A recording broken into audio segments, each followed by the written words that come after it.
സുന്ദരിയേ സുന്ദരിയേ. ബാക്കി എങ്ങനെയാ? കണ്ണീരും വരും ഹൃദയവും പിളരും. ഒന്ന് പാടിയാട്ടെ. പോകാതൻ കരിയിലക്കാറ്റേ നീയും പോകാതൻ. ഒളിചിതറും ഹരിത നിറം തിരളും മലമുടിയിൽ ശരണാഗത വത്സലനായി വിലസും ശബരീശ. നമുക്ക് ഇതുപോലെ പൃഥ്വിരാജിൻ്റെ വൈഫ് സുപ്രിയയുടെ ഒരു കമൻസ് ഉണ്ട്, ദിസ് ഈസ് സോ ബ്യൂട്ടിഫുൾ എന്നും പറഞ്ഞുകൊണ്ട് വന്ന് അവരുടെ അഭിപ്രായം ഉണ്ടായിരുന്നു. അപ്പോൾ അത് കട്ടപ്പെടുത്തുന്ന ഭയങ്കര സന്തോഷമായി. ഞാനിങ്ങനെ ഒരു ഇവിടെ ആണെന്നുള്ളതോ അല്ലെങ്കിൽ ഇങ്ങനെ ആവുമെന്നുള്ളതൊന്നും പ്രതീക്ഷിച്ചില്ലായിരുന്നു. മറ്റൊരു രീതി തരാനില്ലായിരുന്നു. ഇതുപോലെ ഒരു നടി ഉള്ളിലുണ്ടെന്ന് അവർക്ക് അറിയില്ലായിരുന്നു അല്ലേ? അവർക്കറിയത്തില്ലായിരിക്കും, അതുകൊണ്ടാണ്. നാണമാണ് ഫുൾ ടൈം. സിനിമയിൽ അഭിനയിക്കത്തക്ക ഒരു ചിന്താഗതിയില്ലായിരുന്നു. നമ്മൾ പഠിത്തം കഴിഞ്ഞ് പിന്നെ ജോലി, അങ്ങനെ കുടുംബകാര്യങ്ങൾ, വീട്ടിലെ കാര്യങ്ങളായിട്ടൊക്കെ ചിന്തിച്ച് പോയി. ഞങ്ങൾ ശരിക്കും ഒരു വർഷമായി ഈ ഒരു ചാനൽ തുടങ്ങിയിട്ട്. എല്ലാ വീഡിയോസും ഇവരുടേതായിട്ടുള്ള ഇവരുടെ ആക്ടിവിറ്റീസ്, ഇവരുടെ എൻ്റർടൈൻമെൻറ്റ്, ഇവർക്ക് ആഗ്രഹങ്ങൾ പറയാനുണ്ട്. അപ്പം ഞങ്ങളൊരു ആഗ്രഹപ്പെട്ടി എന്ന് പറഞ്ഞ് വെച്ചിട്ടുണ്ട്. ഇത്രയും ടാലൻറ്റഡ് ആയിട്ടുള്ള അച്ഛനമ്മമാരാണെന്ന് സത്യം പറഞ്ഞാൽ ഞങ്ങൾ തന്നെ ഇവരുടെ പെർഫോമൻസ് കണ്ട് ഞെട്ടിപ്പോയി. ഇവരെ പ്രത്യേകിച്ച് ഡയലോഗ് പഠിപ്പിക്കാൻ ഞങ്ങൾ ഒരു സമയം എടുക്കാറില്ല. കാരണം അവർക്ക് കംഫർട്ടായിട്ടുള്ള സാധനം അവർക്ക് ചെയ്യാൻ പറ്റും എന്നുള്ള കാര്യം പറഞ്ഞിട്ട് അവർ തന്നെ കൊണ്ടുവരും. അവരെ കണ്ടത് ഇവിടുത്തെ പോലീസുകാരായാലും വെൽവിഷേഴ്സൊക്കെ നമുക്ക് നൈറ്റൊക്കെ കൊണ്ടുവരുന്ന അച്ഛന്മാരും അമ്മമാരുമാണ് 95% ഉള്ളത്. അത്യാവശ്യം ഞങ്ങളുടെ കൂട്ടത്തിൽ ഞങ്ങളെക്കായും വിവരമുള്ള ഒരാളാണ് ഇരിക്കുന്നത്.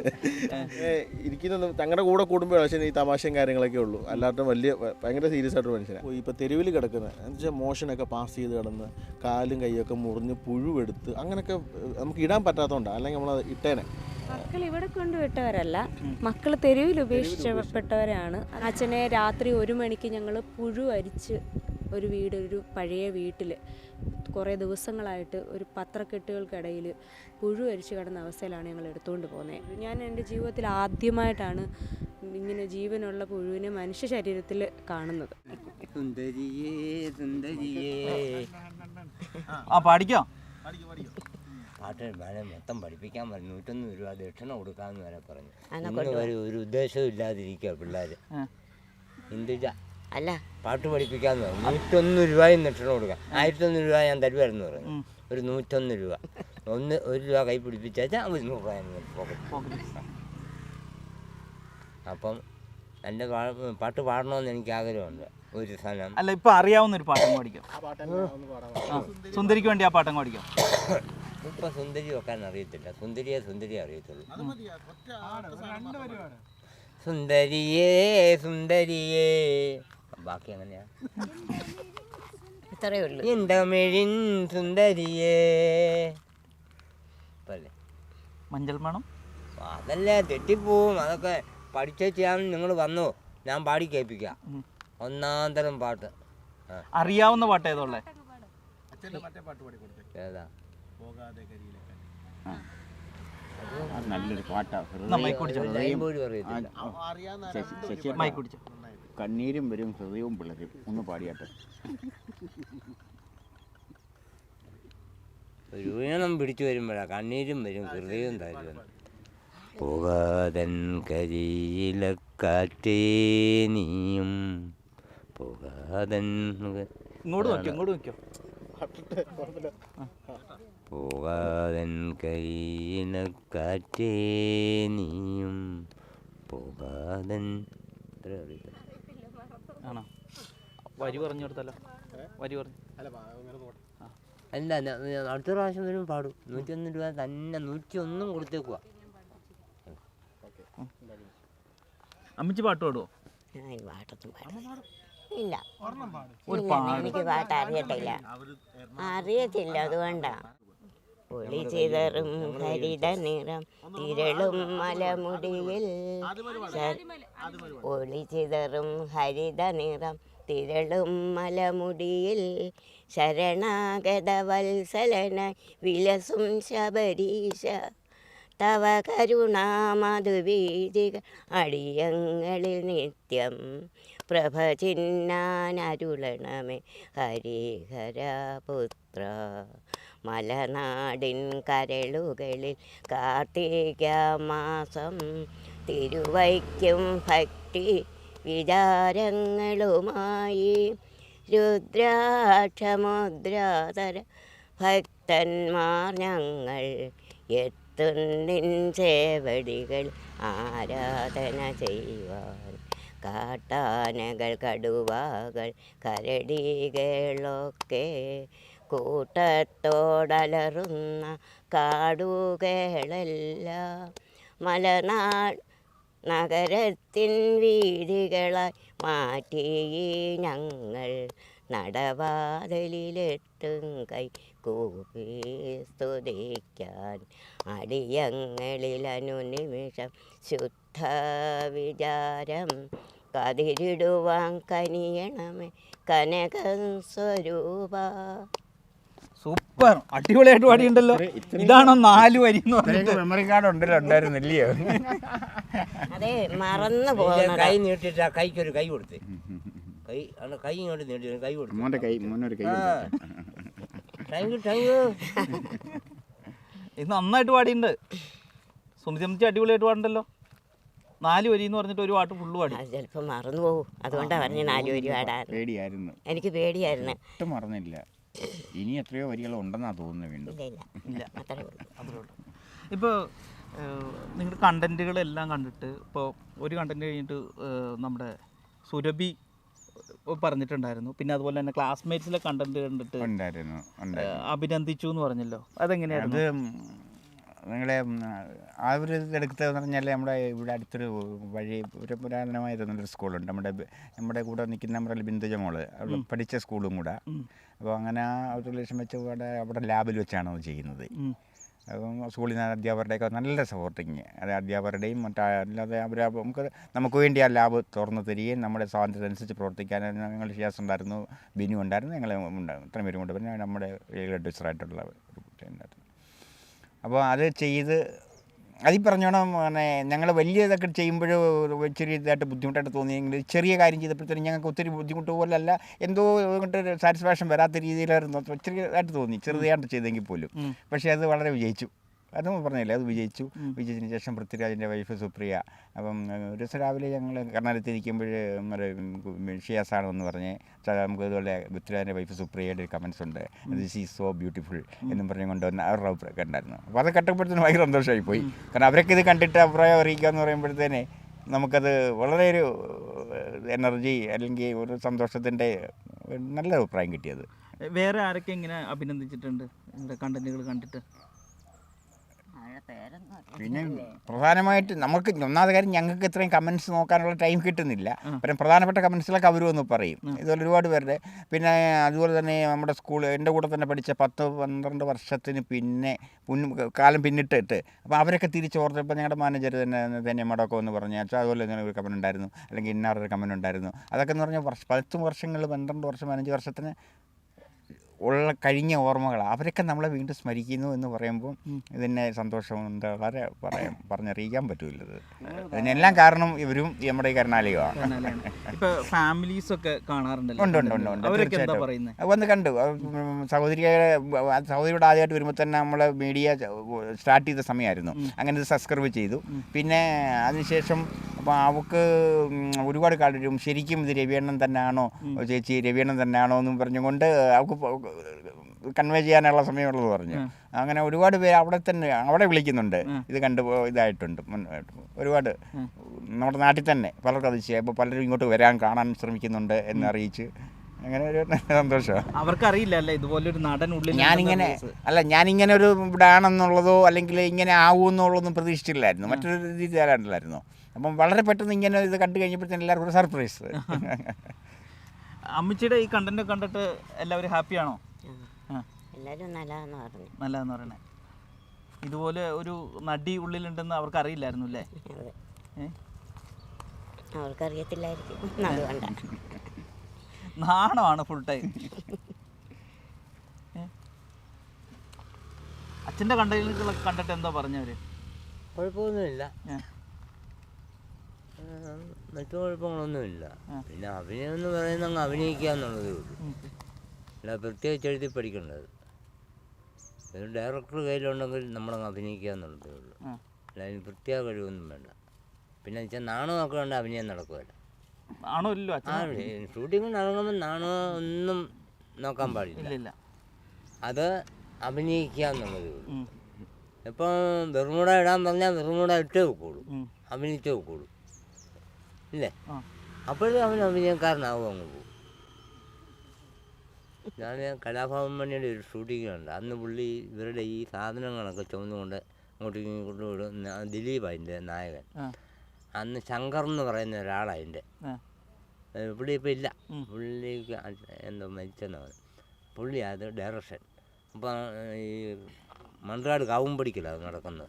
അങ്ങോട്ട് പോകുമ്പോൾ എൻ്റെ ഒരു പെങ്ങൾ അവിടെ താമസമുണ്ട്. ഞാൻ അവിടെ അടുത്ത് പോയത്. അവിടെ അടുത്ത് പോയപ്പോഴത്തേക്കും ചുമ്മാ വിളിച്ചു, അവിടെ മകള് എന്നെ വിളിച്ചു, അമ്മാവ ഒന്ന് ഇറങ്ങാൻ പറഞ്ഞു. ഞാൻ പോയതാ. അപ്പം പിന്നെ ഷൂട്ടിങ് നടക്കുമെന്ന് പറഞ്ഞു. അന്ന് മണിയൊന്നുമല്ല. അപ്പം ഇണങ്ങിയ ഒരു പശുവിനെ ഇങ്ങോട്ട് പിടിച്ചിട്ട് അതിനെ അങ്ങോട്ട് ഓടുന്ന ഒരു രംഗമുണ്ട് മണി. അപ്പോൾ ആ പശു പറയുന്നിടത്ത് നിൽക്കുന്ന അങ്ങനെ അങ്ങോട്ട് ചെല്ലുകയും ഇച്ചിരി ഓടിക്കഴിഞ്ഞപ്പം ഇതിൻ്റെ ഇങ്ങനെയൊരു റബ്ബറിൻ്റെ വേര് പൊങ്ങി നിൽപ്പുണ്ടായിരുന്നു. ഇങ്ങനെ അതിൻ്റെ അകത്തോട്ട് കാലങ്ങോട്ട് കയറി പുള്ളി അവിടെ അങ്ങ് വീണു. പുള്ളി വീണ പശു അവിടെ തിരിഞ്ഞ് നിൽക്കുകയും ചെയ്തു. പിന്നെ പശു മുന്നോട്ട് ഓടിയില്ല. പുള്ളി ക്യാമറാമാൻ പിടിക്കുകയും ചെയ്തു. അവിടെ കിടന്നുകൊണ്ട് മണി ചോദിച്ചൊരു ചോദ്യമുണ്ട്, ഞാൻ കേട്ടുകൊണ്ട് നിൽക്കുന്നു, ഷൂട്ട് ശരിയായോ എന്ന്. ഷൂട്ട് ശരിയായോ? ഇല്ല, എഴുന്നേറ്റ് മണി എഴുന്നേക്ക. ഷൂട്ട് ശരിയായോ? അതിന് മറുപടി കിട്ടണം. ശരിയായെന്ന് പറഞ്ഞു. പുള്ളി അന്നേരം എഴുന്നേറ്റ്. ഇല്ല, അടുത്ത് കാലിന് വല്ലതും പറ്റില്ല. കാലിന് ഇച്ചിരി വേദനയൊക്കെ ഉണ്ടാവും, അതുപോലെ തിരിഞ്ഞാണ് വീണ്. പക്ഷേ പുള്ളിയുടെ ആ ചോദ്യം കേട്ടോ. അങ്ങനെ നമ്മൾ ചെയ്യാമെന്നുള്ളതേ ഉള്ളൂ. ഈ പിള്ളേർ വിളിക്കുന്നു, ഞങ്ങൾ പോകുന്നു, അവർ പറയുന്ന അങ്ങ് ചെയ്യും. പിന്നെന്ന് പറഞ്ഞാൽ കഴിവുള്ള ചെറുക്കുന്നു. കഴിവെന്ന് പറഞ്ഞാൽ പാടാന്നത് പിടിച്ചു തീർക്കും. അത് പാടാന്നല്ല, അതിൻ്റെ ആ വശത്തിന് വരുമ്പോൾ കട്ട് ചെയ്തെടുക്കാമെന്ന് പറയുന്നത് കട്ട് ചെയ്ത് അങ്ങ് എടുത്തേക്കും. എന്നാലും ഒന്നും. പിന്നെ പുള്ളിയുടെ ചില രംഗങ്ങൾ ഒക്കാൻ വേണ്ടിയിട്ട് വഴക്കൊന്നും ഞങ്ങളെ പറയാല.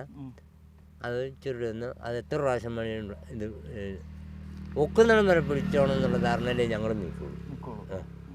നേരത്തെ സിനിമയിലൊക്കെ അഭിനയിക്കാൻ നോക്കിയിട്ടുണ്ടോ? നോക്കിയാൽ നടക്കുകയും ചെയ്തു. പിന്നെ വേണ്ടെന്ന് വെച്ച് പോരുമായിരുന്നു. ഫെമിനി സ്റ്റുഡിയോയ്ക്ക് അകത്ത് വരച്ചു. പിന്നെ അവിടെ നിന്ന് തിരിക്കുക. എന്ത് പറ്റി? അത് വേണമെന്ന് ചന്തത്തിക്കും കാരണവർക്ക് അത്ര അല്ലെങ്കിൽ നല്ല സിനിമയൊക്കെ അറിയാൻ അത് കറക്റ്റ് കാര്യം. പിന്നെ അത് വേണ്ടെന്ന് വെച്ചു. കാരണം വിളിച്ചു പോരുകയും ചെയ്തു. പടം ഞാൻ മദ്രാസിൽ നിന്ന് വീട്ടിൽ വന്നു. നേരത്തെ സിനിമയിൽ അഭിനയിക്കണമെന്നൊക്കെ തോന്നിയിട്ടുണ്ടോ ചോദിച്ചിന്? സിനിമയിൽ അഭിനയിക്കാത്തൊക്കെ ഒരു ചിന്താഗതിയില്ല. നമ്മൾ പഠിത്തം കഴിഞ്ഞ് പിന്നെ ജോലി, അങ്ങനെ കുടുംബകാര്യങ്ങൾ, വീട്ടിലെ കാര്യങ്ങളായിട്ടൊക്കെ ചിന്തിച്ച് പോയി. എന്നാലും മനസ്സിൻ്റെ ഉള്ളിൽ ആഗ്രഹിക്കാത്ത, നമ്മൾക്കൊരു സ്ക്രീനിൽ കാണണമെന്നോ ടി വിയൊക്കെ ഒരു വീടൊന്ന് കാണണമെന്നും 4 പേര് നമ്മളെ അറിയപ്പെടണമെന്നൊക്കെ ആഗ്രഹിക്കാത്ത ആരുമില്ലല്ലോ. അത് തീർച്ചയായിട്ടും ഉണ്ടായിരുന്നു. പിന്നെ നമ്മളെ മേഖല നിന്ന് തിരിഞ്ഞു പോയെന്നേ ഉള്ളൂ. പിന്നെ എന്തോ ഇപ്പോഴാണ് അതിനുള്ളൊരു ഭാഗ്യം കിട്ടിയത്. അതിൽ സന്തോഷമുണ്ട്. ഞങ്ങളുടെ 2 ഭാഗ്യങ്ങളാണ്. ഒന്നിതും ഒന്ന് അങ്ങോട്ടും പോയിട്ടുണ്ട്. ഓക്കെ, ഇനി അങ്ങനെയാണെങ്കിലേ ആ ഭാഗ്യങ്ങളെ വിളിച്ചാലോ? ഭാഗ്യങ്ങൾ ഇങ്ങോട്ടൊന്ന് വന്നേ. എന്റെ പെങ്കൊച്ചിനെ നടക്ക് നിർത്തണം. അതെന്താ അങ്ങനെ? 2 ഡയറക്ടർമാരെ അപ്പുറത്തും ഇപ്പുറത്തും നിർത്തിയാൽ മതി. അതാ എടുപ്പ് കിട്ടുള്ളൂ. അല്ല, ഇവർ 2 പേരും നടക്കുക എന്നു കൊച്ചിനെ കൊണ്ട് ആ മൂലയ്ക്ക് നിർത്താൻ ഒരിക്കലും ഞാൻ സമ്മതിക്കുമല്ലോ. എന്നാ ഇനി ചോദിക്കാനുള്ള ചോദിച്ചു. നിങ്ങളാണ് ഇതിന്റെ മെയിൻ. ഭയങ്കര ഷൈയാണോ? നിങ്ങളാണ് ഇതിന്റെ മെയിൻ ആൾക്കാരെന്നാണ് ഈ ശശിയച്ഛനും അമ്മയും ഇവച്ചനൊക്കെ പറയുന്നത്. മെയിൻ എപ്പോഴും അവർ തന്നെയാണ്. അവരില്ലെങ്കിൽ നമ്മൾ എന്താ പറയുക, ഇങ്ങനൊരു കാര്യമേ ചിന്തിക്കത്തില്ല. ഞങ്ങൾ ശരിക്കും 1 വർഷമായി ഈ ഒരു ചാനൽ തുടങ്ങിയിട്ട്. അതിന് ഒരു കാരണമുണ്ട്. നമ്മുടെ വെള്ളപ്പൊക്ക സമയത്തും വയനാട് പ്രശ്നം, കോവിഡ്. അപ്പോൾ ആ സമയത്തൊക്കെ നമ്മുടെ കരുണാലയത്തിൻ്റെ പ്രവർത്തനം ഭയങ്കര ബുദ്ധിമുട്ടിലായിരുന്നു. അപ്പം ഒരുപാട് നല്ല മനസ്സുള്ള ആളുകൾ നമ്മളെ ഹെൽപ്പ് ചെയ്യുന്നുണ്ട്. ആ സമയത്ത് ഫുഡിനും കറിക്കൊക്കെ ഷോർട്ടേജ് വരുമ്പോൾ ഞങ്ങളെല്ലാവരും അപ്പുറത്തെ വീടുകളിലൊക്കെ പോയിട്ട് ഓമയ്ക്ക വരെ പറിച്ച് തോരനൊക്കെ വെച്ച് കൊടുത്തൊരു സമയം ഉണ്ടായിരുന്നു. അപ്പോഴാണ് നമ്മുടെ സാറും ഷിയാസും അഞ്ജു, ആതിര, ശ്രുതി അങ്ങനെ ഒരു വിങ് തന്നെ ഉണ്ടായിരുന്നു ആദ്യം. അപ്പോൾ അവർ തീരുമാനിച്ചിട്ടാണ് നമുക്കൊരു യൂട്യൂബ് ചാനൽ തുടങ്ങാം എന്നൊരു തീരുമാനത്തിലെത്തുന്നത്. അങ്ങനെ നമ്മുടെ കരുണാലയത്തിൽ നടക്കുന്ന കാര്യങ്ങളും എല്ലാ വർഷവും ഒരു ശബരിമലയ്ക്ക് പോകാറുണ്ട്. ഈ പ്രാവശ്യവും പോയി. ഭയങ്കര ബ്ലെസ്സിങ് ആയിട്ടുള്ള പോക്കായിരുന്നു ഇപ്രാവശ്യം. തോന്നി ഇവർ 5 പേര് മാത്രമേ ഉണ്ടായിരുന്നുള്ളൂ 18-ാം പടി കയറാനും ഒക്കെ. അത്രയും ബ്ലെസ്സിങ് ആയിട്ടാണ് ഇവർ പോയിട്ട് വന്നത്. അതിനുശേഷം ഇവർ ഇറങ്ങിയപ്പം ഇടിച്ചു കുത്തിയ ആളുകൾ വരുന്നു, ഭക്തന്മാർ. അപ്പോൾ അത്രയും ബ്ലെസ്ഡായിട്ടുള്ള ഒരു നമ്മുടെ അച്ഛനമ്മമാരാണ് നമ്മുടെ കരുണാലയത്തിലുള്ളത്. അപ്പോൾ അങ്ങനെ നമ്മുടെ വരുമാനത്തിൻ്റെ ഒരു ഷോർട്ടേജ് വന്നപ്പോഴാണ് നമ്മൾ യൂട്യൂബ് ചാനലെന്നൊരു ചിന്ത ഉണ്ടാകുന്നതും നമ്മൾ സ്റ്റാർട്ട് ചെയ്യാൻ തന്നെ കാരണം. പക്ഷേ ഇപ്പം ഈ ഒരു 2-3 മാസം കൊണ്ടാണ് നമ്മുടെ വീഡിയോസൊക്കെ വൈറലായത്.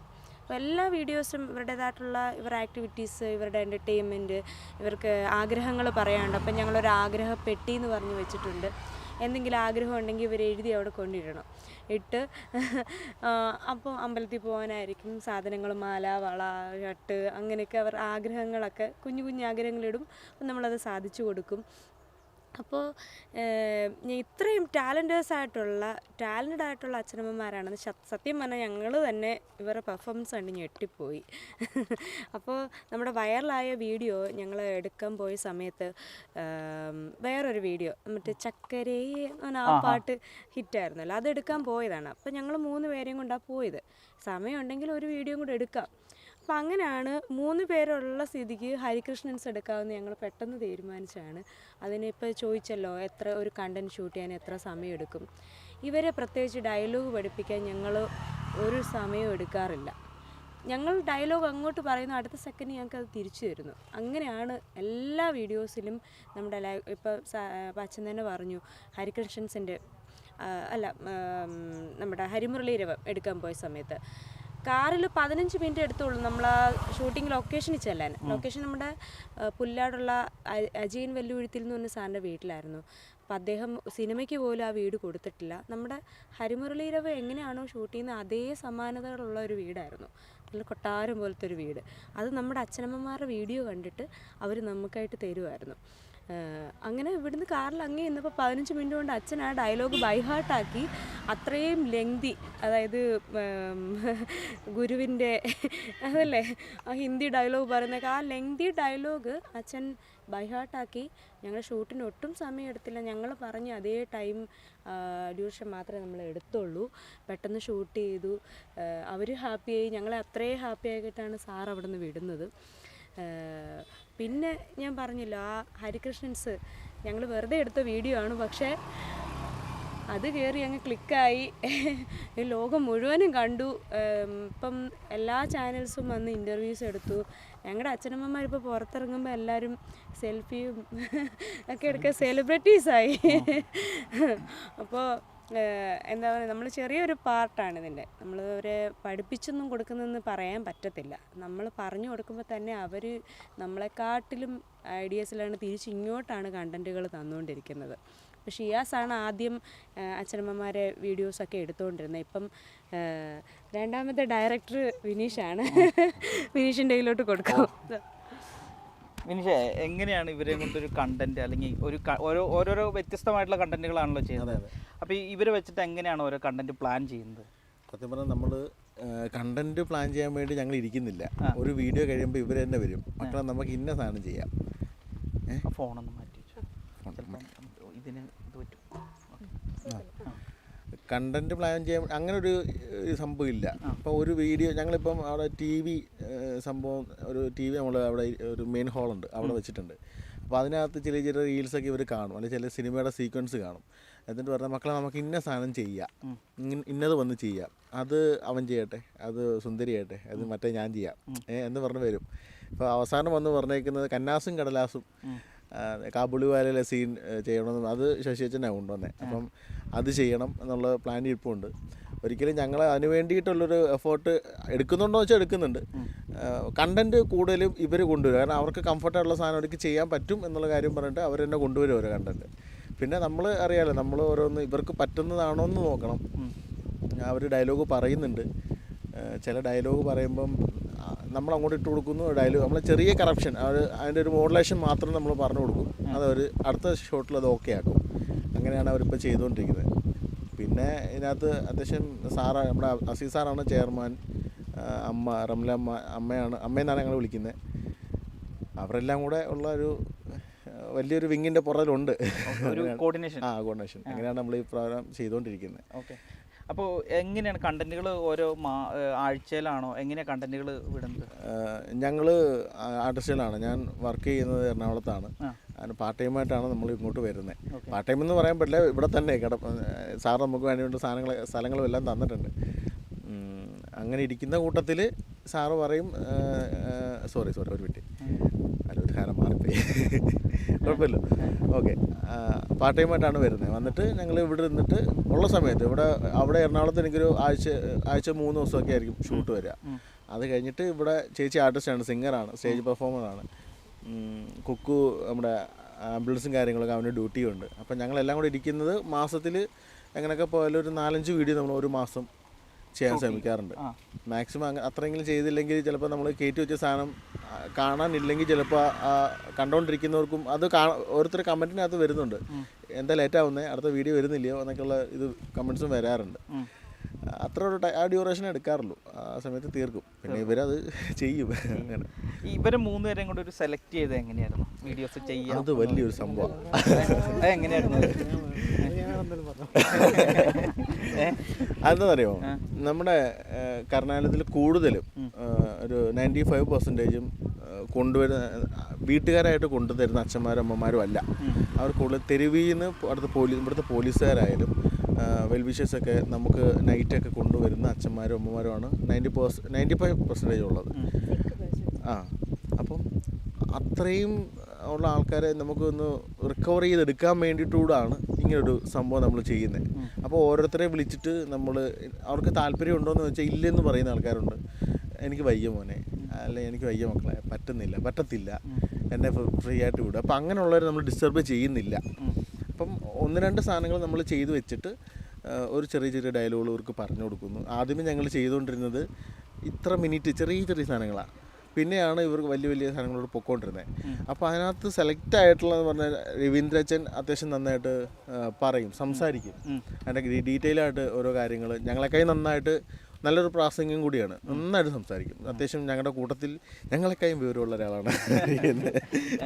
പിന്നെ സുന്ദരിയമ്മ, ശശിയച്ചൻ ഇങ്ങനെ ഇരിക്കുന്നത് ഞങ്ങളുടെ കൂടെ കൂടുമ്പോഴാണ് പക്ഷേ ഈ തമാശയും കാര്യങ്ങളൊക്കെ ഉള്ളൂ. അല്ലാത്ത ഭയങ്കര സീരിയസ് ആയിട്ടൊരു മനുഷ്യനാണ്. നമ്മളെല്ലാം കൂടെ നിൽക്കുമ്പോൾ ഒരു ഇത് തമാശയും കാര്യങ്ങളൊക്കെ ഉള്ളൂ. അങ്ങനെ ഇങ്ങനെ 3 പേരെയും കിട്ടി. അതേ കൂട്ടത്തിൽ ഇനിയിപ്പോൾ ഇവർ 3 പേരുമാണ് അത്യാവശ്യം നല്ല ഫാമിലിയായിട്ട് നിൽക്കുന്നത്. ഇനി ഇവരിലേക്ക് ഞങ്ങൾ ഓരോരുത്തരെ എത്തിക്കാനുള്ള ശ്രമത്തിലാണ്. അപ്പം ഞങ്ങൾക്ക് പുതിയൊരാൾക്കാരെ പുതിയതായിട്ട് തുടങ്ങാതെ ഇവരിലേക്ക് നമ്മൾ യൂട്യൂബിൽ വീഡിയോ ഇടുന്നുണ്ടെങ്കിൽ ഇതുവരെ നമുക്ക് പൈസയോ കാര്യങ്ങളൊന്നും ഇതുവരെ യൂട്യൂബിൽ നിന്നാലും ഫേസ്ബുക്കിൽ നിന്ന് എങ്ങും കിട്ടിയിട്ടില്ല. അത്യാവശ്യം റീച്ച് ആയെടുക്കുന്നത് ഇൻസ്റ്റാഗ്രാമിലാണ് മില്യൺസ് അടിച്ചേക്കുന്നതും. ഇപ്പം ഫേസ്ബുക്കിലും 2 അങ്ങനെ ചെയ്തിട്ടുണ്ട്. അപ്പോൾ ഇതിലേക്ക് ഇനി കണ്ടൻറ്റുകൾ എഴുതി യൂട്യൂബിലൂടെ അപ്ലോഡ് ചെയ്തിട്ട് അങ്ങനെ യൂട്യൂബിൽ നിന്ന് വരുമാനം കണ്ടെത്താനുള്ള ശ്രമമാണ് ഇപ്പോൾ നടത്തിക്കൊണ്ടിരിക്കുന്നത്. മെയിനായിട്ട് ആ ഒരു കൊറോണ സമയത്തൊക്കെ ഭയങ്കര ബുദ്ധിമുട്ടായിരുന്നു. പിന്നെ വയനാട്ടിലെ പ്രശ്നമായപ്പോഴത്തേനും കുറേ പേര് അങ്ങോട്ട് പൈസയും കാര്യങ്ങളൊക്കെ ആയിട്ട് പോയി, സഹായങ്ങളൊക്കെ ആയിട്ട് പോയി. കർണാടകത്തിലേക്കുള്ള ഇൻകം സത്യം പറഞ്ഞാൽ ഞങ്ങൾ പലയിടത്തും പോയി തെണ്ടിയിട്ടുണ്ട് പൈസയ്ക്ക് വേണ്ടിയിട്ട്. അപ്പോൾ അങ്ങനെ ഒരു അവസ്ഥ ഉണ്ടാവാതിരിക്കാൻ ഞങ്ങളുടെ സാറ് ഞങ്ങൾ പറഞ്ഞു തന്നൊരു ഐഡിയ ആണ് ഇതൊരു യൂട്യൂബ് ചാനൽ 1 വർഷം മുമ്പ് സാർ പറഞ്ഞ രീതിയിലാണ് ഞങ്ങൾ ഈ ചാനൽ സ്റ്റാർട്ട് ചെയ്തത്. അപ്പം ഞങ്ങൾ 3 പേരേ ഉള്ളൂ. ബാക്കിയുള്ളൊരു ലീവ് ആയതുകൊണ്ടാണ് ഇത് 3 പേര്. ബാക്കിയൊരു 5 ആതിര അങ്ങനെയുള്ള കുറച്ച് പേരൂടെ ഇതിനകത്ത് ബാക്കപ്പായിട്ട് നിൽക്കുന്നുണ്ട്. ഇനി ഏതൊക്കെ രീതിയിലുള്ള കണ്ടന്റ് ചെയ്യണമെന്നാണ് ആഗ്രഹിച്ചിരിക്കുന്നത്? ഇപ്പോൾ പറഞ്ഞില്ലേ, ഇപ്പം നമുക്ക് നമ്മുടേതായ രീതിയിലുള്ള സാധനങ്ങൾ എഴുത്തും സിനിമ കണ്ടന്റുകൾ വിട്ടിട്ട് അത് ഇൻസ്റ്റയിൽ മാത്രം യൂട്യൂബിലേക്ക് നമ്മൾ നമ്മുടെ എഴുതി കോമഡി കണ്ടന്റുകളും കാര്യങ്ങളൊക്കെ ചെയ്യണം. വിഷമിക്കുന്ന സാധനങ്ങളൊന്നും ഇവർക്ക് ഇഷ്ടമല്ല. അതാണ് മെയിൻ. അവർക്ക് എപ്പോഴും മൂഡായിട്ടുള്ള സാധനങ്ങൾ വേണം, ചില്ലായിരിക്കും. ഇപ്പം ഇതിൻ്റെ അകത്ത് ഞാൻ ഒരു കണ്ടന്റ് കണ്ടാണ്, ഇവിടെ ഒരു അമ്മേനെ മക്കൾ 2 പേരും കൊണ്ടേ വിടുന്ന ഒരു കണ്ടന്റ് അതിൻ്റെ അകത്ത് മെയിനായിട്ട് എടുത്ത റീലാണ്. അതുപോലെയാണോ പലരും ഇവിടെ വരാറുള്ളത്?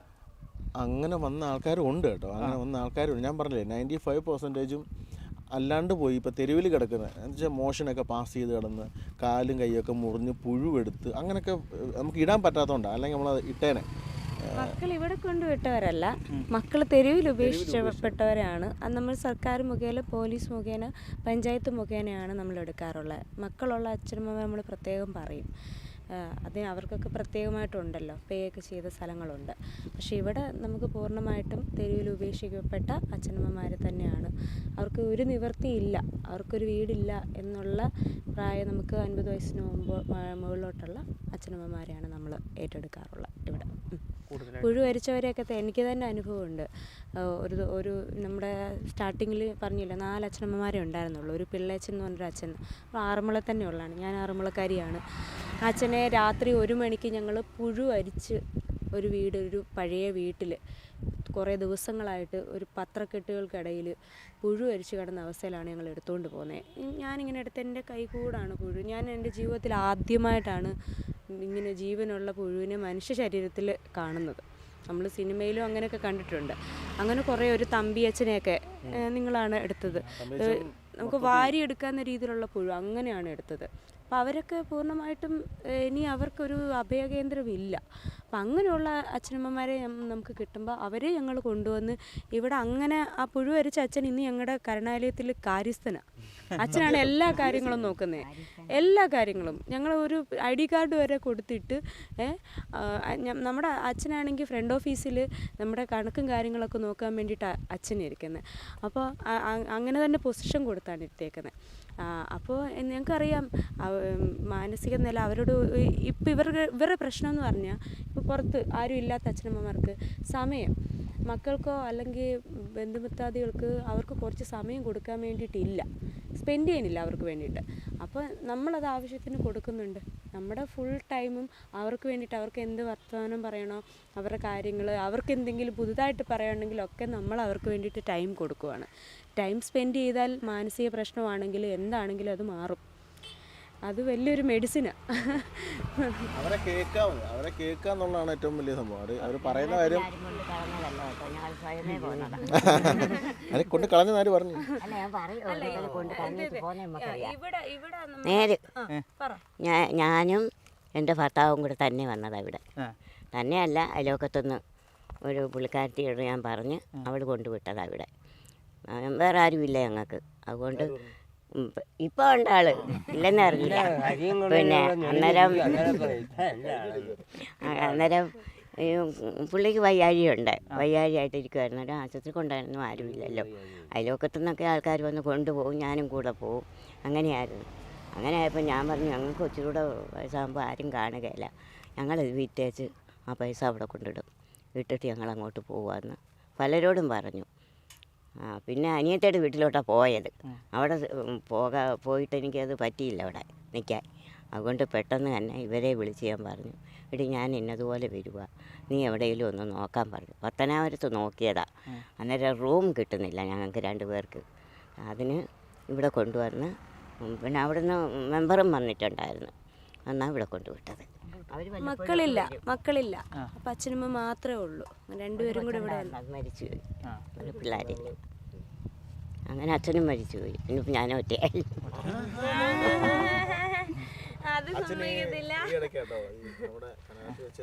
അച്ഛൻ ഈ ഇടയ്ക്ക് നമ്മുടെ കനാലത്ത് വെച്ച് തന്നെയാണ്. അതിനുശേഷം ഇച്ചിരി ഗ്ലൂമി ആയിരുന്നു ആള്. ഇപ്പോൾ വീണ്ടും ഒന്ന് ആക്റ്റീവ് ആക്കിക്കൊണ്ട് വരുക. ഇപ്പോൾ ഈ ലെവലായി. ഞാനിപ്പോൾ ഉള്ളത് കരുണാലയത്തിൻ്റെ എല്ലാമെല്ലാമായ ചെയർമാൻ, അദ്ദേഹത്തിൻ്റെ കൂടെയാണുള്ളത്. അദ്ദേഹവും ക്രൂ ആണ് ഇവിടെ ഇരിക്കുന്നത്. സർ, ഇപ്പോൾ ഇവിടെ ഈ അച്ഛൻ്റെയും രവീന്ദ്രച്ഛൻ്റെയും സുമയമ്മയുടെ എല്ലാവരുടെയും ഇതും കൊണ്ട് ലോകം മൊത്തം അറിഞ്ഞിരിക്കുകയാണ് കരുണാലയത്തെക്കുറിച്ച്. എന്താണ് ഈ സമയത്ത് പറയാനുള്ളത്? അവരുടെ സന്തോഷമാണ് എൻ്റെ സന്തോഷം. അവരുള്ളിൽ ഇത്രയും വലിയൊരു കല ഉണ്ടെന്നാണ് ഇപ്പോഴേ ഞാൻ മനസ്സിലാവുന്നത്. കാരണം ഇങ്ങനെ നേരത്തെ അവർ മീഡിയയിൽ ചെറിയ ചെറിയ ഐറ്റങ്ങളൊക്കെ ചെയ്യുന്നുണ്ടെങ്കിലും ഇത്രയും വൈറലായി ഇത്രയും വലിയ പരിപാടി, ഇത്രയും വലിയ രംഗത്തെത്തി നിങ്ങളൊക്കെ വരിക എന്ന് പറഞ്ഞാൽ വലിയ കാര്യം തന്നെയാണ്. സന്തോഷമുണ്ട്. അവർക്ക് ഇനി കുറച്ചുകൂടെ ഉയരങ്ങളിൽ എത്തണമെന്ന് അവർക്ക് തന്നെ ഉണ്ട്. ഒരാഗ്രഹങ്ങൾ പലതും പറയുന്നുണ്ട്. പക്ഷെ അതിന് വേണ്ട എക്യുപ്മെൻറ്റ്സ് ഒന്നും നമ്മുടെ കയ്യിലില്ല. ഓരോരുത്തർ സ്പോൺസർ ചെയ്താലേ ഉള്ളൂ. ഓക്കെ, എങ്ങനെയാണ് ഇവരെയൊക്കെ കണ്ടെത്തിയത് ഇങ്ങനെ ഒരു കണ്ടന്റ് ചെയ്യാം, അല്ലെങ്കിൽ ഇങ്ങനെ ഒരു കണ്ടന്റുകൾ കൂടുതലായിട്ടും ചെയ്യാമെന്ന് ഇങ്ങനെ ഒരു തീരുമാനത്തിലേക്ക് എത്തിയത് എങ്ങനെയാണ്? ഇവർക്ക് പ്രത്യേകിച്ച് നമുക്ക് ജോലി കൊടുക്കാനൊന്നുമില്ല. കാരണം ഇവർക്ക് വാർദ്ധക്യ സാഹചര്യമുള്ള ആൾക്കാരാണ്. അവർക്ക് നമ്മൾ തയ്യൽ മെഷീൻ വാങ്ങിച്ചിട്ട് കൊടുക്കുക അത് പറ്റില്ല. പിന്നെ ഇവർക്ക് എന്താ ചെറിയ രീതിയിൽ എന്ന് പറഞ്ഞാൽ പിന്നെ അവർ ചീട്ട് കളിക്കുന്നവർ ചീട്ട് കളി അങ്ങനെ ചീട്ടൊക്കെ വാങ്ങിച്ചു കൊടുത്തു. പിന്നെ TV മാത്രമേ ഉള്ളൂ ഇവർക്കൊരു ആശ്രയം. അപ്പോൾ ഇവർ തന്നെ ഓരോരുത്തരും മൂളിപ്പാട്ട് പാടുകയും അവർ തന്നെ കുറേ ആക്ഷൻ കണ്ടിട്ടാണ് ഇവരെ തിരഞ്ഞെടുക്കുക, ഇവരെ പോയി നോക്കി എടുക്കുകയും. ഇതിൻ്റെയൊക്കെ പിന്നിൽ പ്രവർത്തിച്ചത് ഞാനൊന്നും അല്ല, ബിന്ദുജയും ബിനുവും ഷിയാസ് അവരൊക്കെയാണ് ഇതിൻ്റെ പിന്നിൽ പ്രവർത്തിച്ചത്. അവരെ പോയി കണ്ടെത്തി അവർക്ക് പറ്റുന്ന റോളുകൾ കണ്ടെത്തി കൊടുത്തത് അവരാണ്. ഇതിൻ്റെ എല്ലാത്തിൻ്റെയും ചുക്കാൻ പിടിച്ച് നിന്നാണോ? കാരണം എന്താ വെച്ചിട്ടുണ്ടെങ്കിൽ ഇവർ പറയുമ്പോഴത്തേനും ഏറ്റവും കൂടുതൽ സംസാരിക്കും. നമ്മളെ കൊണ്ട് കഴിയുന്ന രീതിയിലുള്ള സഹായങ്ങൾ ചെയ്തു കൊടുത്തു, അത്രേ ഞാൻ ചെയ്തുള്ളൂ. ഏതൊക്കെ രീതിയിലായിരുന്നു അത്? പെർമിഷൻ തന്നെ ഇതാണല്ലോ. കാരണം നമ്മളിപ്പോൾ ഒരു അച്ഛനമ്മമാരെ നമ്മൾ ഏറ്റെടുത്ത് കഴിഞ്ഞാൽ ജില്ലാ സാമൂഹ്യനീതി വകുപ്പിൻ്റെയും ഓർഫനേജ് കൺട്രോൾ ബോർഡിൻ്റെയും അംഗീകാരത്തോടെ പ്രവർത്തിക്കുന്ന സ്ഥാപനം. അപ്പം ഒരാളിനെ ഏറ്റെടുത്ത് കഴിഞ്ഞാൽ അദ്ദേഹത്തിനെ പുറത്ത് വിടണം എന്നുണ്ടെങ്കിൽ അതിന് ചെയർമാൻ്റെ പെർമിഷൻ ഉണ്ടായാലേ പറ്റുള്ളൂ. അതൊക്കെ തന്നെ വേണം ഞാൻ ചെയ്തിട്ടുള്ളൂ. പിന്നെ ബാക്കിയെല്ലാം ഓരോരുത്തരും സ്പോൺസർ ചെയ്തിരിക്കുന്നതാണ്. എങ്ങനെയാണ് ഇവിടുത്തെ പ്രവർത്തനങ്ങളും കാര്യങ്ങളൊക്കെ മുന്നോട്ട് പോകുന്നത്? ദൈവം നടത്തുന്നു എന്നാണ് പറയുന്നത്. കാരണം ഭയങ്കര ബുദ്ധിമുട്ടുള്ള കാര്യങ്ങളൊക്കെയാണ് ദൈവം നടത്തുന്നത്, എങ്ങനെയൊക്കെയോ നടന്നു പോകുന്നു. കാരണം ഇവരൊക്കെ ആണെങ്കിലും പറയുണ്ടായി ഇടയ്ക്കിടയ്ക്ക് കുറച്ച് ബുദ്ധിമുട്ടുകളും കാര്യങ്ങളൊക്കെ ഉണ്ടായി, അതെല്ലാം തരണം ചെയ്താണ് പോയി എന്ന് പറയുന്നു. അറിയാമല്ലോ, നമുക്ക് എന്ത് വന്നാലും ഏത് ബുദ്ധിമുട്ട് വന്നാലും ആദ്യം ഇവിടെ വന്നുകൊണ്ടിരുന്നത്. കാരണം പ്രളയം വന്നപ്പോഴും നിപ വന്നപ്പോഴും അതുപോലെ വെള്ളം കയറിയപ്പോഴും എല്ലാം ഇവിടെ തന്നെ ആയിരുന്നു തുടക്കമെന്നാണ് തോന്നുന്നത്. കുറച്ച് ബുദ്ധിമുട്ട്, വളരെയേറെ ബുദ്ധിമുട്ടുണ്ടായിരുന്നു. പിന്നെ ഇപ്പം നടന്നു പോകുന്നു.